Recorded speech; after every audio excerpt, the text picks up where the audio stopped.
Hi, I'm Lorelei King, co-founder with Ali Muirden of Creative Content Digital, publishers of the new title, A Simpler Life, in our Lifestyle Lowdown series.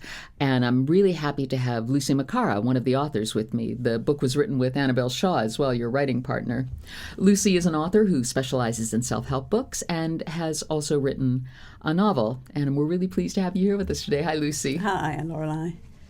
Can you tell me, what drew you to self-help books? Well, it's rather a strange story, really. I started off doing self-help back in the early 90s when I was part of a TV and video production company, and we were making some of the earliest self-help videos. And then I didn't really do self-help, but I sort of did research into families and parenting and children. And then I went, my career path is a strange one.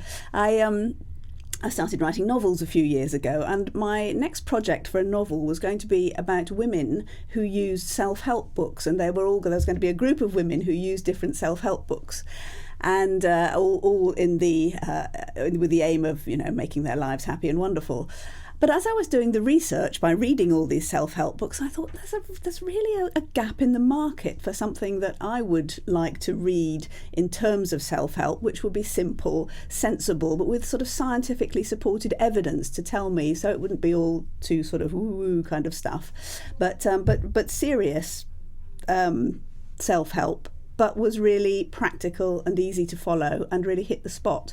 Yeah, that's kind of a theme I noticed in your self-help titles is serious, simple, and scientific. That's right. All the S's. That's right, exactly. It's a great idea. So, we started, I started writing a book called My Wonderful Life.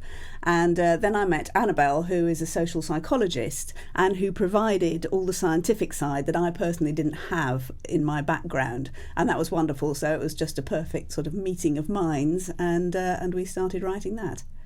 It can be hard for two people to write something together. And I think, because I've written with people and everyone has a different way of doing it. How do you two work it out? Well, we work very much at long distance. I'm in Norfolk, Annabelle's in Brighton or France. So we each take parts, usually. We took different sections of My Wonderful Life book and we wrote bits, and then we would swap them, and she would edit mine and I would edit hers, and we would come back and say, there's some bits here we need to put in. And so it's a lot of emailing, a lot of communication, but not that much face-to-face work, which works very well for both of us.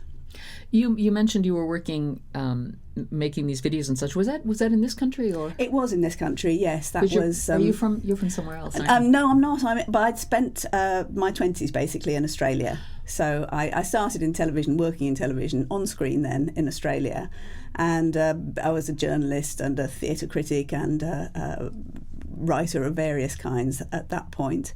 And then I came back to this country, and my husband then and I started a television production company and made self-help videos with people like Alan Titchmarsh and Prue Leith, and we actually made the first sex self-help video that got an 18 rating. Which one was that? That was called The Lover's Guide. I remember The Lover's Guide. It was a very, very risky project, but it did extremely well. My husband still works on that. He has The Lover's Guide title is his. And they did an actual video with lovers? Oh, lots of, yes. Were they really doing it? They really were. No. Oh, yes. You would be surprised to know what I've seen filmed.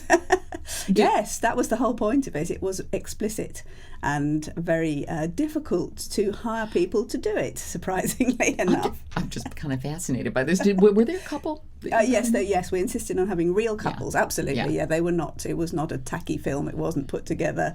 People just doing stuff. It was definitely not porn. Yeah. And it got 18 ratings. That was the thing. It was the first video that got an 18 rating from the British Board of Film Censors, and therefore it could be sold in mainstream shops.